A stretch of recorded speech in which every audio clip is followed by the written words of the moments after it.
뉴스에 깊이를 더하는 시간, 뉴스 더하기 김현수입니다. 얼마 전에 천안에서 있었던 사건이죠. 한 아파트 가정집에서 고양이 사체가 500구 넘게 발견됐습니다. 이 집에 살던 60대 여성이 4년 전 남편과 사별한 뒤 고양이 같은 동물의 의지에 외로움을 달래왔다고 하는데요. 주변 이웃으로부터 악취와 고양이 울음소리를 해결해달라는 민원이 끊이지 않자 지난해 천안시가 위기가구로 분류해 관리해 왔습니다. 제가 오늘 오전에 담당 공무원 이야기 들어봤는데요. 담당자가 1년 4개월 동안 일주일에 2번씩 식사와 고양이 사료까지 제공하면서 이 여성을 만났다고 합니다.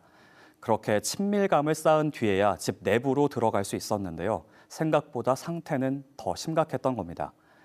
이후 천안시는 이 여성에게 저장 강박이 있다고 판단해 정신과 치료 등 지원과 체계적인 관리를 시작했습니다.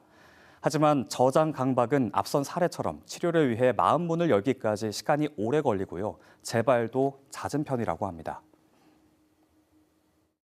천안시 같은 경우는 지금 2021년부터 사업 추진을 해서 25가구를 선정을 했고요. 성과를 분석한 결과 저장 강박 가구의 재발률 한 20%, 즉 5가구로 집계되었는데요. 재발 방지를 위한 저희 천안시만의 대책을 좀 강구하고 있는 편입니다. 저장 강박 진단에 활용되는 검사 목록 가운데 일부를 추려봤습니다. 같은 물건을 여러 개 산다. 할인하는 물건은 일단 사고 본다. 추억의 물건은 모두 보관하고 싶다. 절대 사용하지 않을 걸 알면서도 보관하려는 충동이 강하다. 집 안에 쌓인 물건 때문에 걸어 다니기가 힘들다. 물건 버리는 것이 고통스럽다. 네, 이 항목 중 얼마나 해당되나요? 정신과 전문의에 따르면 앞쪽 항목은 우려할 만한 수준, 뒤쪽으로 갈수록 저장 강박을 의심해 볼 수 있는 항목이라고 합니다. 엄연히 치료가 필요한 강박장애 질환 중 하나죠. 치료를 안 하고 있으면 이걸로 인해서 밖에 나가지 못하고 은둔형 외톨이가 돼서 점점 더 사회적 고립이 돼서 나중에 어떤 심한 우울증이나 어떤 조울증, 양극성 장애가 와가지고 사회 적응을 못하는 큰 문제를 야기할 수 있기 때문에 이거는 반드시 초기에 치료를 해야 된다고 볼 수가 있겠죠.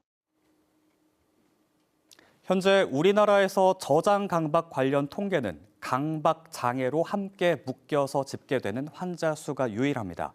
저장 강박만 따로 조사되는 통계는 없는데요. 우리 지역에서는 천안, 아산, 예산, 그리고 대전시 5개 자치구가 저장 강박 관련 조례를 제정해 관리하고 있습니다. 조례가 없는 지자체는 저장 강박이 의심되더라도 지원 방법이 없습니다.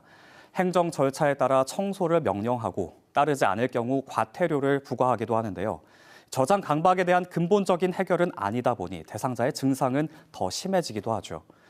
저장 강박으로 인한 사회 문제 발생 빈도는 점점 더 잦아지고 있습니다. 이젠 지자체 조례로 맡겨둘 게 아니라 중앙정부 차원의 지침과 예산 지원이 필요하다는 목소리도 나오고 있는데요. 나와 가족, 그리고 주변에 저장 강박이 의심되는 사람은 없는지 되돌아보고 관심을 가져보는 건 어떨까요? 지금까지 뉴스 더하기였습니다.